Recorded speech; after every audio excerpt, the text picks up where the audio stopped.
오늘 우리가 함께 읽은 본문 말씀은 예수님께서 갈릴리 바다 위를 걸으신 사건입니다. 그런데 조금 더 자세히 들여다보면요, 여기에는 예수님께서 총 4개의 기적을 일으키신 것을 우리가 알 수가 있습니다. 첫 번째 기적은 뭐냐? 첫 번째 기적은요, 예수님께서 물 위를 걸으신 기적이에요. 24절 이하를 교독합시다. 배가 이미 육지에서 술이나 떠나서 바람이 거스름으로 물결로 말미암아 고난을 당하더라. 25절.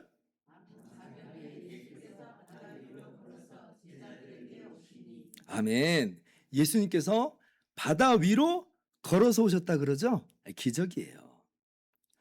다른 복음서들까지 같이 보면 오늘 이 사건을 우리가 조금 더 입체적으로 조망할 수가 있는데요. 우리가 지난주에 함께 살펴봤듯이 오늘 사건 직전에 어떤 일이 있었어요? 오병이어 사건이 있었죠. 예수님께서 떡 5개와 물고기 2마리로 남자 장정만 5,000명을 먹이시는 기적을 행했습니다. 그리고 이제 요한복음을 보면요, 그러니까 이제 모인 이 군중들 사이에서 난리가 났죠. 왜냐하면 세상에 먹거리 문제를 해결하셨잖아요. 그러니까 이분만 계시면 어때요? 우리가 먹고 살 걱정이 없겠다 하니까 예수님을 막 왕으로 세우려고 하는 거예요. 이분이 바로 구약에 예언된 바로 그 선지자다. 이분을 왕으로 모셔가지고 그 옛날 다윗과 솔로몬 시대의 영화를 우리가 회복하자. 막 그러면서 예수님을 왕으로 세우려고 합니다. 그러나 여러분, 이게 예수님의 목적과 같다고 그랬어요? 아니라고 그랬죠. 분명히 여러분, 예수님께서는 구약에서 예언된 그 선지자가 맞습니다. 그러나 그렇다고 해서 이 사람들이 생각하듯이 어떤 단순한 군사적이나 정치적인 그런 왕으로 오신 것은 아니에요.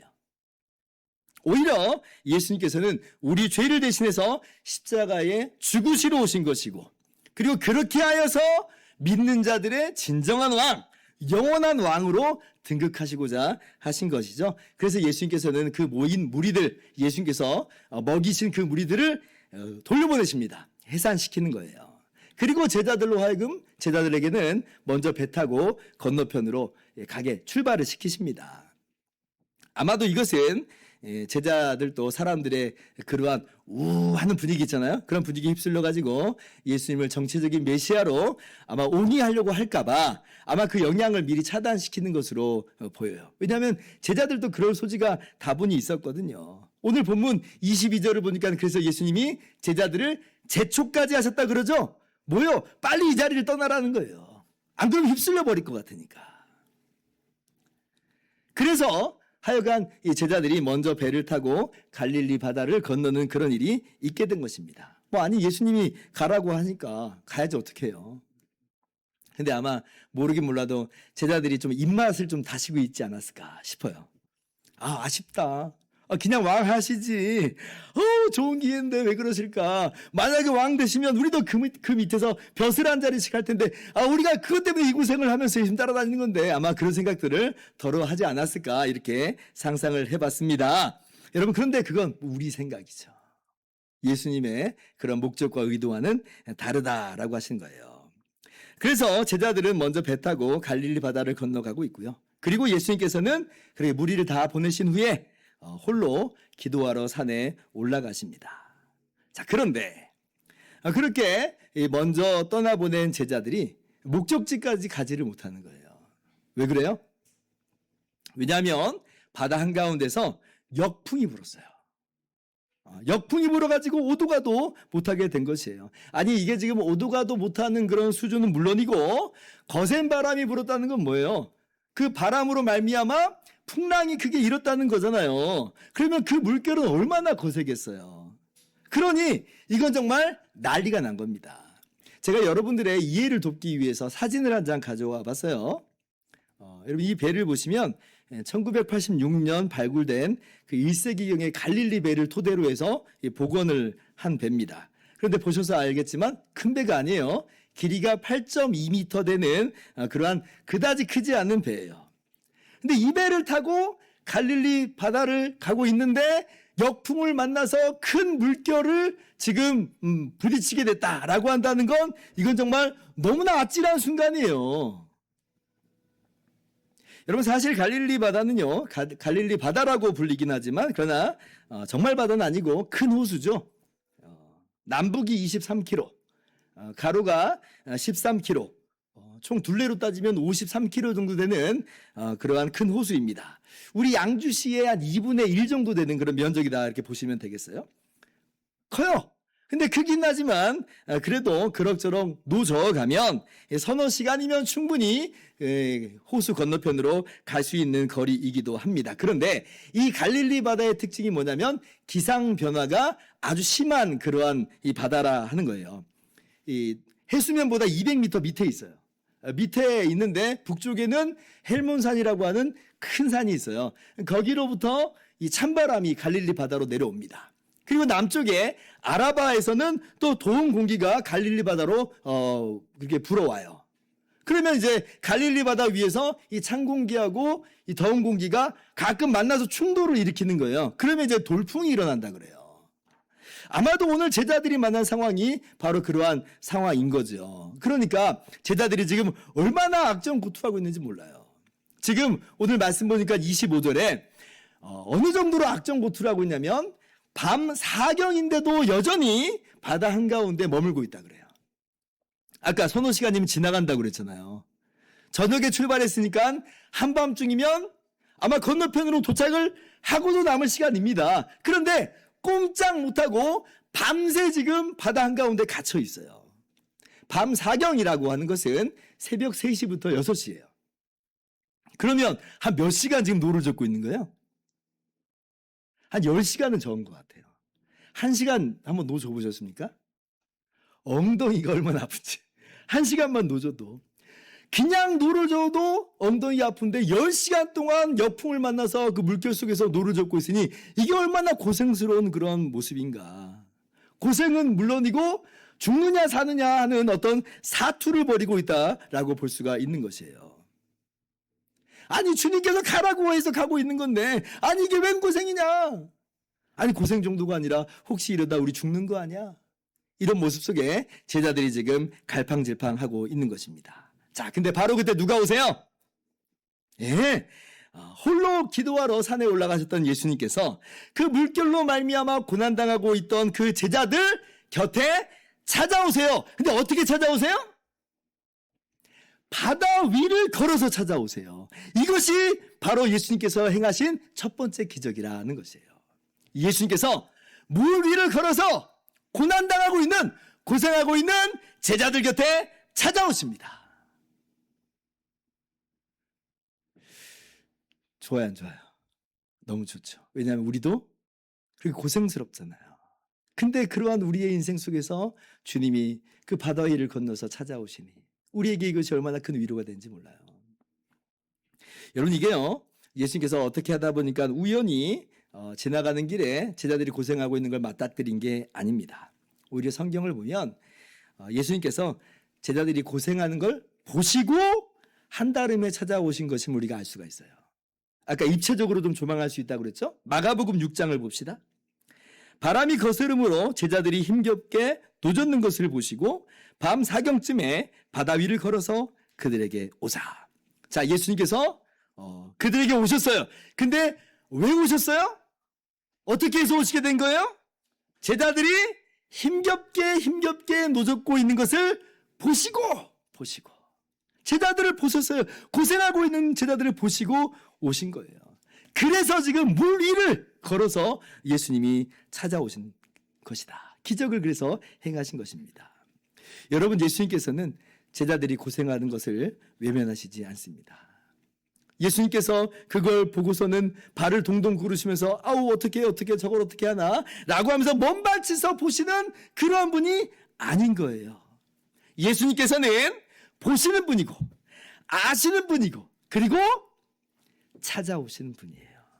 심지어는 풍랑이는 바다를 걸어서 오세요. 이분이 바로 우리 주님이세요. 그 어떤 것도 그 어떠한 환경도 주님이 우리 곁에 찾아오신 것을 막을 수 없단 말이에요.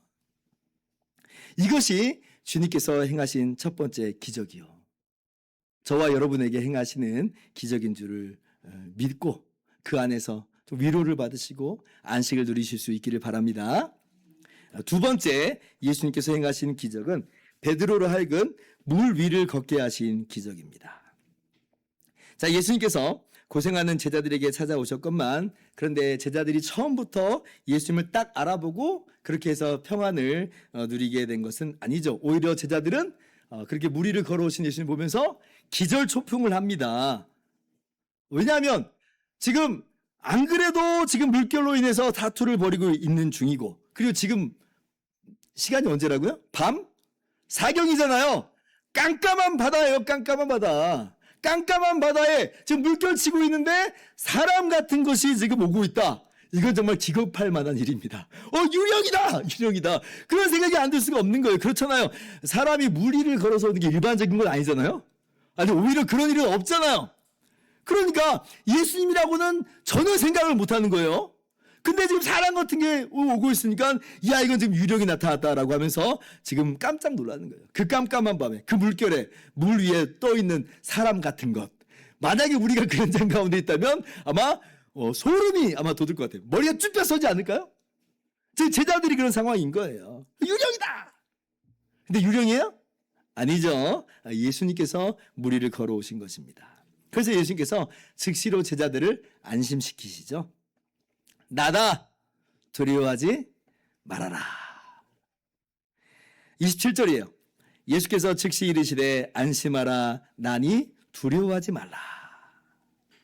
그런데 자 이때요 베드로가 난데없이 이렇게 말을 합니다. 28절 같이 읽어볼까요? 시작.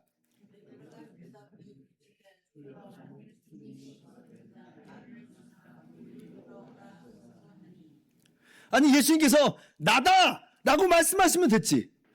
베드로는 왜 이렇게 요청하는 걸까요? 예수님의 목소리 못 알아들어요? 몇 년 따라다녔는데. 예수님 목소리 분명히 알아들었을 거예요. 예수님의 외모, 처음에는 몰라봤을지라도 예수님 목소리 들었으면 눈 비비고 다시 보면 예수님이구나! 라고 알 수가 있는 거예요. 그럼 된 거 아니에요? 그런데 베드로는 왜 이렇게 얘기하는 거죠? 베드로가 정말 예수님을 그렇게 확인하고자 하는 걸까요? 왜 확인하고자 하는 걸까요? 만일 주님이시거든. 여러분 이건요 그만큼 예수님께서 무리를 걸어오실 수 있다는 게 정말 믿기 어려운 충격적인 그런 기적이다라고 하는 것을 잘 보여주는 사건이면서도 그러나 우리가 생각하는 것 같은 어떤 단순한 내용은 아닐 수 있어요. 예를 들면 우리가 지금 베드로가 그렇게나 확인하고 싶었나 보지 라는 것이었다면 어떻게 보면 베드로의 요청이라고 하는 건 굉장히 무모해 보입니다. 왜냐하면 베드로가 뭐라고 요청하고 있어요? 나로 하여금 무리를 걷게 하소서. 이렇게 확인할 필요는 없잖아요. 제가 볼 때는 사실 확인할 필요 자체도 없습니다. 목소리로나 외모로나 분명히 예수님 맞는데 왜 확인하는 거예요? 그리고 만에 하나 그렇게 확인할 때 아니라고 한다면 진짜 유령이라고 한다면 그럼 또 그걸 어떻게 할 건데요? 싸워요? 좋잖아요? 그럴 수 없잖아요. 그냥 앉아서 그냥 기다리는 것밖에 사실 할 수 있는 게 아무것도 없는 상황인데 근데 굳이 확인하려고 한다. 그것도 무모한 방식으로 확인하려고 한다. 이거는 단순한 진짜 예수님이냐 아니냐를 확인하는 그런 수준의 내용만은 아니라는 거죠. 오히려 베드로의 이러한 모습은 예수님이라고 하는 걸 거의 확신했기 때문에 그래서 예수님이라면 나로 하여금 무리를 걷게 하소서라고 하는 믿음의 요청으로 우리가 볼 수가 있는 겁니다. 예수님이 무리를 걷고 오시니 정말 주님이 맞으시면 나도 무리를 걷게 하실 수 있다 라고 하는 그 믿음으로써 베드로가 지금 예수님에게 요청한 거예요. 믿으니까 요청한 거고 믿으니까 무리를 걷기 시작한 겁니다. 안 믿겨졌으면 아예 배 바깥으로 나갈 일이 없어요. 나가질 않는 거예요. 한번 생각해 보세요. 그리고 베드로가 그만 이제 바람을 보고 물속에 빠져가는 일이 있게 되잖아요. 근데 그때 이제 예수님께서 믿음이 작은 자요 라고 말씀을 하십니다. 자, 그럼 이거 돌려 생각하면 뭐예요? 무리를 걸었을 때는 베드로가 뭐 하고 있다는 거예요? 믿고 있었다는 거 아니에요? 그죠? 왜 의심하였느냐? 라고 하는 말로 돌려 생각하면 베드로는 처음에 의심하지 않고 예수님 걸 알고 믿고 가고 있었다는 거예요. 그래서 예수님 이 베드로는 단순한 확인용으로서가 아니라 예수님인 줄을 거의 확신했기 때문에 믿음으로 요청하고 있는 것이고, 그리고 예수님께서는 그 베드로로 하여금 물 위를 걷게 하시는 기적을 행하신 거예요. 이것이 이제 저 혼자만의 그런 이야기는 아니고 존 오트버그라고 하는 목사님도 저하고 비슷한 얘기를 하더라고요. 이분이 이렇게 썼어요. 이 베드로의 실패로서 유명한 본문이니까. 베드로는 실패했는가? 나는 배 안에 11명이나 더 되는 실패자들이 앉아 있었다고 생각을 합니다. 베드로는 공공연한 실패의 수치를 경험했습니다. 그러나 오직 베드로만이 물 위를 걷는 영광을 경험했습니다. 배에서 내려오지 않은 제자들은 이런 것을 누리지 못했습니다. 그러니까 이제 베드로의 믿음을 긍정하고 있는 이 목사님이 한 글귀였어요. 오늘 말씀 29절 예수님께서 베드로에게 말씀하시죠. 같이 읽어봅시다. 시작.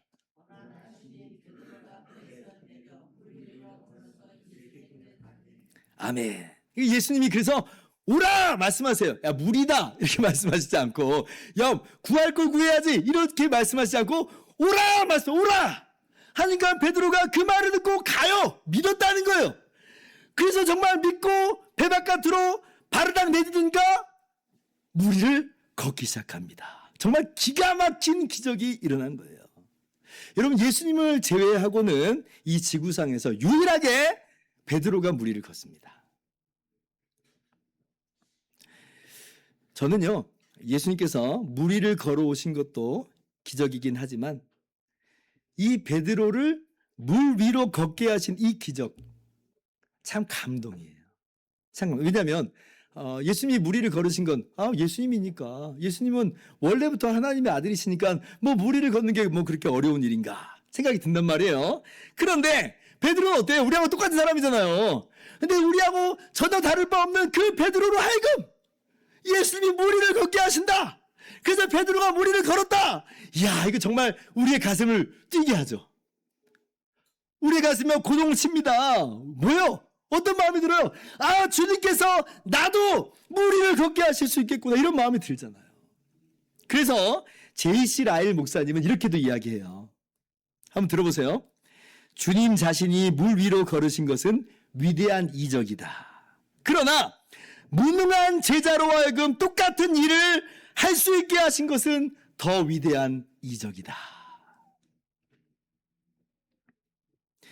여러분, 내 인생의 거센 풍랑이 얼마나 거센지 수고스럽다 말씀드렸습니다. 오도 가도 못하고 쩔쩔매는 내 인생이 너무나 고됩니다. 내가 과연 이 바다를 제대로 건너갈 수나 있을까 하는 그런 생각도 심지어 들곤 합니다. 그런데 오늘 말씀 보면서 나의 주님께서 나로 하여금 이 바다를 능히 걸어가게 하시는구나.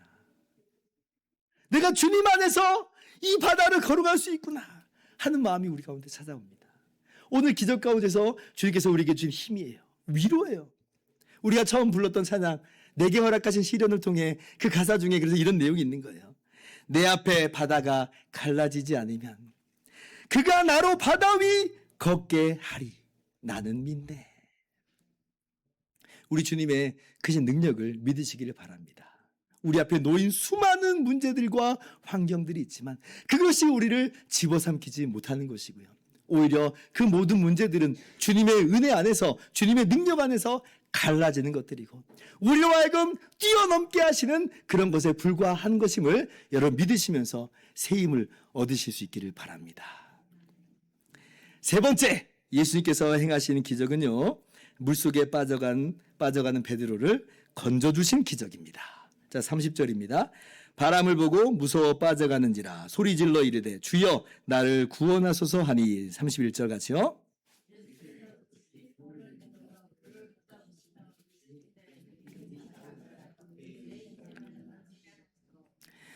여러분, 근데 이제 물 위를 이제 베드로가 걷기 시작하는데, 근데 계속 걸었던 것은 아니죠. 어떤 일이 있어요?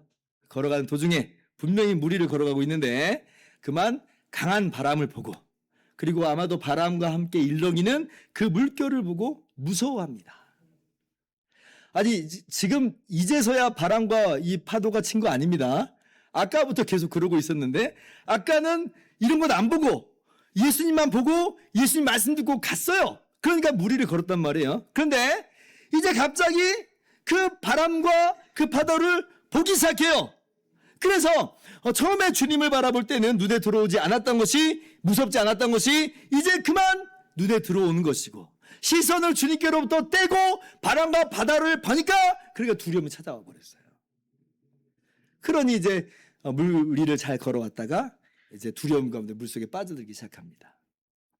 그럼 여러분, 한번 물속에 빠져들기 시작하면 아우 내가 이러면 안 되지, 다시 일어나야지 합니까 사람들이? 그러지 않죠. 오히려 그 두려움이 더 큰 두려움을 낳아요.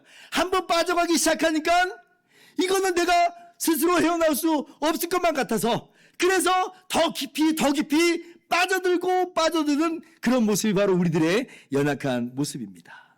공포가 공포를 낳고 의심이 의심을 낳고 걱정과 염려가 더 큰 걱정과 염려를 낳는 게 우리의 모습이에요. 시선을 회복해야 되는 걸 알면서도 시선을 회복하지 못하는 게 우리들의 연약함이기까지 합니다. 여러분, 누구 잘못이에요? 예수님 잘못이에요?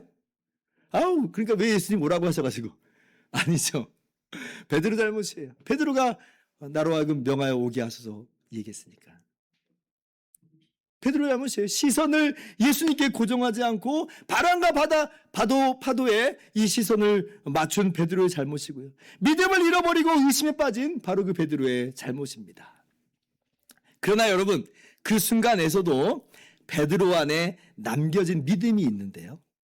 그게 뭐냐면 주님을 부르는 믿음이 있어요. 베드로 안에 남겨진 믿음. 물속에 빠져가고 있는데, 그러나 그 안에 밑바닥에 남겨진 믿음은 뭐냐면 주님을 부르는 믿음. 주여 나를 구원하소서. 그리고 그거면 충분합니다. 그거면 충분해요. 주님께서 다른 것을 요구하시지 않아요. 주여 나를 구원하소서, 그 말 한마디에 주님께서는 즉시로 베드로를 붙잡아 주세요. 빠져가는 베드로를 붙잡아 주세요. 그거면 충분하다는 거예요. 그만큼 우리 주님은 자비롭고 은혜롭고 너무나도 선하신 우리 주님이기 때문에 그 부르짖음을 결코 외면하시지 않는다는 거죠. 지체하지 않고 빠져가는 베드로를 건져내어 주세요. 이게 세 번째 기적이에요. 기적이에요, 기적. 송태근 목사님은 이 장면에서 그러시더라고요. 그래서 아마 베드로는 바다를 2번 걸었을 것이다. 어떻게 2번이냐? 왜 그러냐? 할 때 오라 하셔서 바다 위를 처음 걸었고, 그리고 빠졌잖아요. 빠진 걸 주님께서 건져내신 후에 그럼 베드로는 어떻게 배에 다시 타게 됐을까? 예수님이 업고 가셨을까? 그건 아닐 것 같고, 뭐 수영해서 갔을까? 그것도 아닐 것 같죠. 어떻게 배에 탔겠어요? 건져내신 주님의 손 붙잡고, 주님의 손 꼭 붙잡고 다시 배 안으로 그렇게 바다 위를 걸어서 들어왔을 것입니다. 여러분, 참 은혜죠. 너무 은혜예요. 여러분, 우리 예수님이 우리의 단 한 번의 의심, 우리의 단 한 번의 실패도 용납하지 않는 분이라고 한다면 우리에게 소망이 있을 수 있을까요? 소망 없을 것 같아요. 가령 상상을 한번 해봅니다. 우리를 구원하신 이후에, 자, 내가 너를 구원해냈어. 자, 이제부터 잘해. 이제 한 번만 더 죄 지으면 너 국물도 없어. 너 이제 그럼 끝이야. 라고 하신다고 한다면, 그럴 일은 없지만 한다고 하면 이건 정말 너무 끔찍한 일이에요. 왜냐하면 우리의 모습이 어때요? 예수님 믿은 이후에도 무수히 우리의 믿음 많이 잃어버리고, 무수히 많이 의심하고, 믿음 약해지고 실패하고 죄 짓고 그러거든요. 근데 단 한 번의 실패, 단 한 번의 죄 지음에 우리의 인생을 결판내신다고 한다면 우리는 거기에서 아무도 소망을 찾을 수 없을 겁니다. 아마 사람 같으면 그랬을 것 같아요. 사람 같으면 네가 한 번만 더 했으면 나는 너 안 봐, 이랬을 것인데, 그러나 우리 주님이 얼마나 은혜로우신지, 얼마나 자비로우신지, 주여 나를 구원하소서, 그 말 한마디에 그 믿음 연약해지고 의심에 빠진 베드로를 그럼에도 불구하고 붙잡아 주시더라. 우리 주님은요, 70번에 7번이라도 주여 나를 불쌍히 여기소서, 나는 죄인으로소이다 하면서 회개하면서 나올 때에 주님은 외면하시지 않아요. 주님의 그 못자국 난 손으로 꽉 붙잡아 주십니다. 내가 이것을 위해서, 너를 위해서 대신 못 박혀 죽었다, 이거죠. 사실 우리 스스로도 너무 염치가 없다 싶을 때가 많습니다. 그래서 차마 입이 떨어지지 않은 것 같은 그런 순간도 있어요. 그러나 여러분 그때 입을 벌려야 됩니다. 입을 벌려야 돼요. 두 팔 벌려 주님께 손을 내밀어야 돼요. 주여 나를 불쌍히 여기소서. 주여 나를 구원하소서. 염치 없죠? 그러나 외쳐야 돼요. 그리고 그 부르짖는 외침에 우리 자비롭고 은혜로우신 주님은 우리를 붙잡아 주신다. 우리 주님의 선하심까지 의심하지는 마세요. 우리 주님은 너무나 선하신 분이에요. 우리를 위해서 대신 이 땅에 오시기까지, 우리를 위해서 대신 십자가에서 죽으시기까지 선하신 분, 우리에게 너무나 좋으신 분입니다. 제가 요즘에 기독교 영화를 보고 계속 울고 있습니다. 이게 갱년기 증상인가 아니면 은혜인가 잘 모르겠습니다. 아무튼 울었어요. 얼마 전에는 신의 악단 그 영화를 보면서도 울고, 그 이전에는 킹 오브 킹스라고 하는 애니메이션 보고도 엄청 울었습니다. 그런데 그 킹 오브 킹스 그 영화에서 어떤 장면이 있었냐면 이 오늘 말씀 베드로가 무리를 걷다가 빠지는 바로 그 장면이 나옵니다. 그래서 예수님께서 손을 내밀어서 붙잡아 주세요. 그리고 제일 마지막 즈음에 주인공 꼬마 월터라고 하는 꼬마인데, 그 꼬마가 예수님이 못 박히신 그 십자가를 눈물로써 바라보면서 그동안 예수님의 모든 사역이 바로 자기 자신을 위한 것임을 깨닫습니다. 이게 이입이 된 거예요. 아, 나를 위한 거구나. 내 사건이구나라고 하는 거예요. 그래서 이제 베드로가 물에 빠진 장면도 이제 어떻게 그려지냐면 그 월터라고 하는 꼬마가 물에 빠진 것으로 그려져요. 그때 이 꼬마 월터가 물에 빠지면서 외칩니다. 예수님 살려주세요. 이 꼬마가 예수님 잘 믿는 꼬마가 아니었고, 아빠 말 안 듣고 뭐 예수님이 뭐야 라고 하면서 예수님 따르지도 않는 꼬마였는데, 아빠 얘기 듣고 예수님 얘기 들으면서 믿음이 생기기 시작한 거예요. 그러면서 그 십자가 이야기까지 들으면서 이제서야 깨닫게 된 거예요. 나를 위한 거였구나. 그래서 예수님 살려주세요.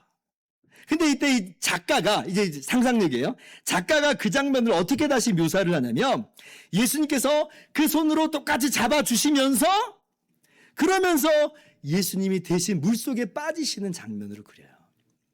그리고 월터는 물 위로 떠오릅니다. 그리고 예수님이 빠지시는 그 물에 빠지시는 마지막 장면은 십자가로 딱 그려져요. 의미가 있어요. 주님께서 우리를, 믿음이 연약한 우리를 붙잡아 주시 꺼내신다라고 할 땐 저 하늘 위에서 그냥 그 큰 능력으로 그냥 꺼내주시는 그런 수준이 아니라는 이야기예요. 우리를 붙잡아 주시고 꺼내주시는 그 손길은 못 자국 난 손길이에요.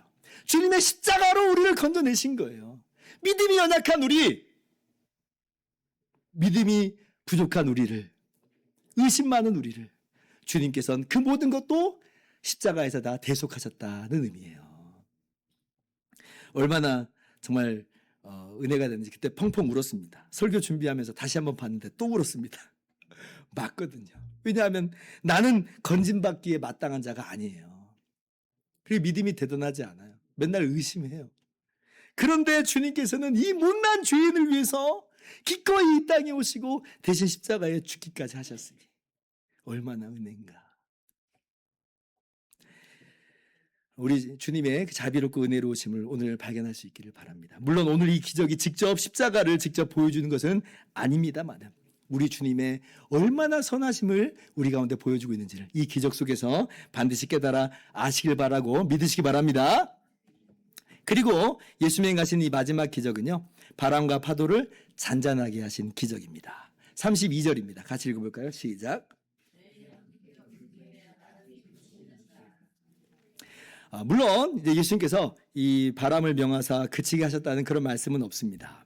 그런데 이제 배에 오르자마자 바람이 이제 그쳤다라고 하는 건 단순히 우연이라고만 볼 수 없는 것이죠. 일전에 마태복음 8장에서 어떤 일이 있었어요? 그때도 이제 이 바람과 파도를 꾸짖으시니까 바람과 파도가 잔잔해지는 일이 있었잖아요. 그러니까 이것도 오늘 주님의 역사의 기적이다라고 우리가 충분히 깨달을 수가 있는 것이고요. 그리고 우리 주님께서 사람의 능력을 초월해서 그렇게 무리를 걸어오실 수 있는 분이신데 바람과 바다도 능히 순종케 하시는 분임을 우리 이미 알고 있는 거예요. 그러니까 주님이 행하신 일이다. 주님은 참으로 만왕의 왕이시고 만주의 주시다라고 하는 걸 우리가 다시금 깨달아 알 수가 있는 것입니다. 그래서 여러분, 오늘 예수님께서 이 네 가지 기적을 행하셨는데요, 이 기적이 가리키고 있는 바는 명확합니다. 여러분, 이게 핵심이에요. 이 모든 기적이 결국 우리에게 깨닫게 하시고 교훈하시는 진리가 뭐냐? 그것은 바로 예수님이 어떤 분인가라고 하는 거예요. 예수님이 어떤 분인가?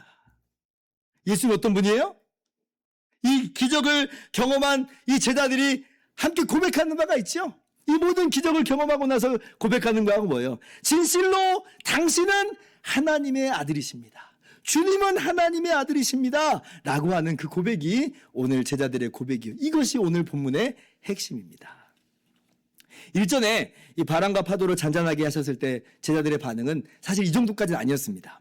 마태복음 8장 27절을 보면 그때는 이렇게 반응했어요. 그 사람들이 놀랍게 여겨 이르되, 제자들이요, 이가 예수님이 어떠한 사람이기에 바람과 바다도 순종하던가. 보통 사람이 아니라는 고백이긴 한데 아직은 이 정도였어요. 그런데 이제 제자들의 고백이 아주 명확해집니다. 자, 오늘 말씀 33절이에요. 같이 읽어봅시다. 시작.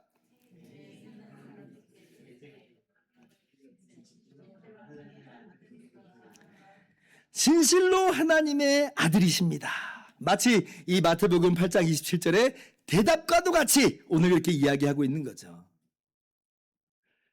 여러분, 이 제자들이 예수님 보고 하나님의 아들이라고 고백하는 건요, 지금 마태복음에서 이게 처음입니다. 그러니까 지금 사탄이나 귀신이 예수님을 하나님의 아들이라고 이야기한 바는 군데군데 있지만 그건 뭐 중요한 게 아니고. 근데 제자들이 진실로 예수님을 하나님의 아들이라고 고백하는 것이 오늘 처음이에요. 그렇다고 본다면 오늘 이 모든 기적이 궁극적으로 이야기하고 싶은 바는 뭐였냐면 예수님은 어떤 분인가라고 하는 그 내용이에요. 제자들로 하여금 분명히 깨닫게 하시고 알게 하시는 그런 바다라고 하는 거죠. 그래서 마태복음은 이 부분을 정확하게 기록하고 있습니다.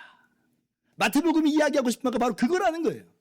예수님은 하나님의 아들이십니다. 믿으시기 바랍니다.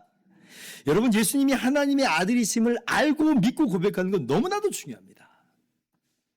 아무리 예수님을 알고 믿는다고 해도요, 예수님이 하나님의 아들이심을 그렇게 믿지 못하면 그건 바르게 믿는 게 아니에요. 그것은 구원받는 믿음도 아닙니다. 예수님이 하나님의 아들이심을 믿는 믿음이야말로 구원받는 믿음이에요. 사도 요한은 요한일서 4장 14절에 그래서 이렇게 말씀하시죠.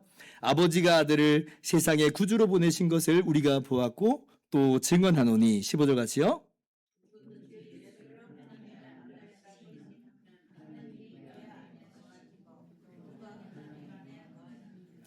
예수님을 하나님의 아들로 시인할 때, 그렇게 믿는 자가 바로 구원을 받는 하나님의 백성, 하나님이 그 안에 거하신다는 것이에요.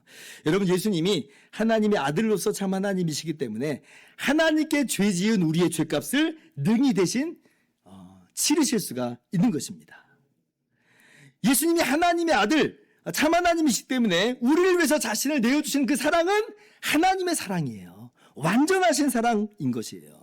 근데 만약에 예수님이 하나님의 아들이 아니라고 한다면, 아니 어떻게 하나님께 지은 우리의 죄를 대신 치르겠다고 나설 수 있겠어요?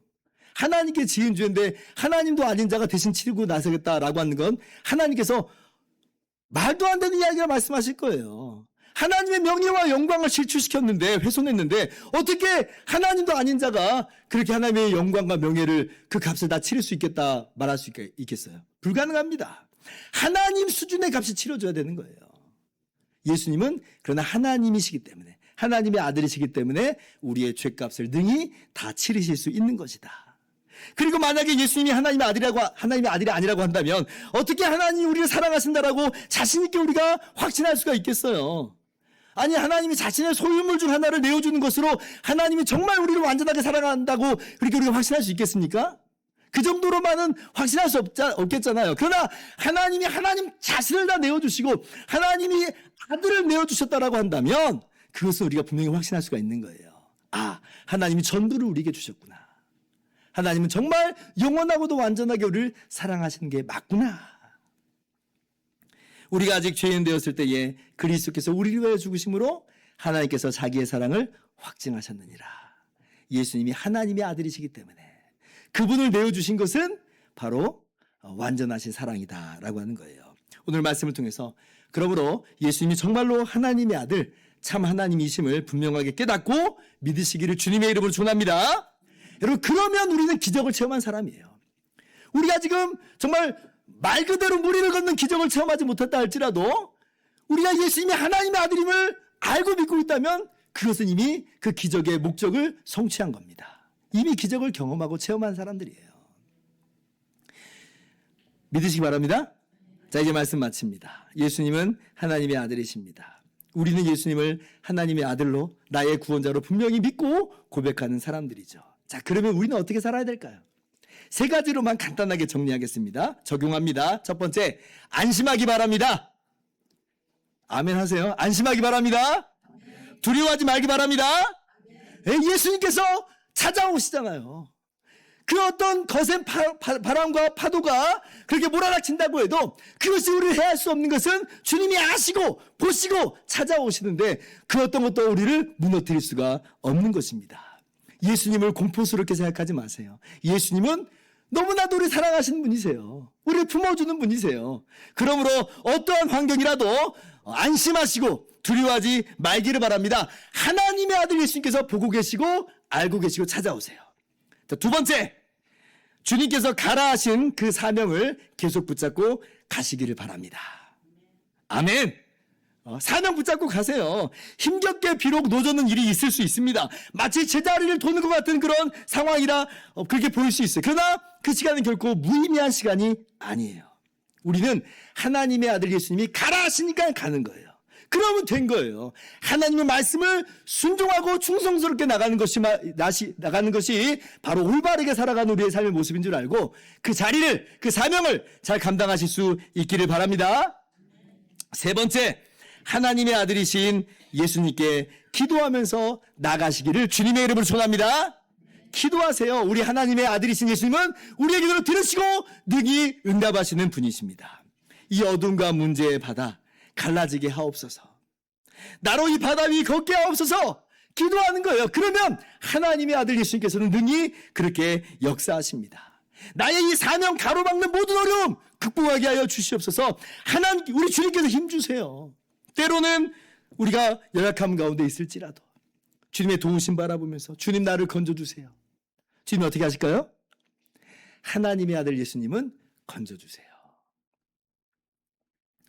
우리를 위해서 자기 자신을 아낌없이 내어주신 하나님의 아들이시기에 그 어떤 것도 우리를 주님의 사랑에서 끊을 수 없음을 확신하시기를 바라고 그렇게 주님만 바라보면서 나아가시는 저와 여러분 다 될 수 있기를 주님의 이름으로 축원합니다.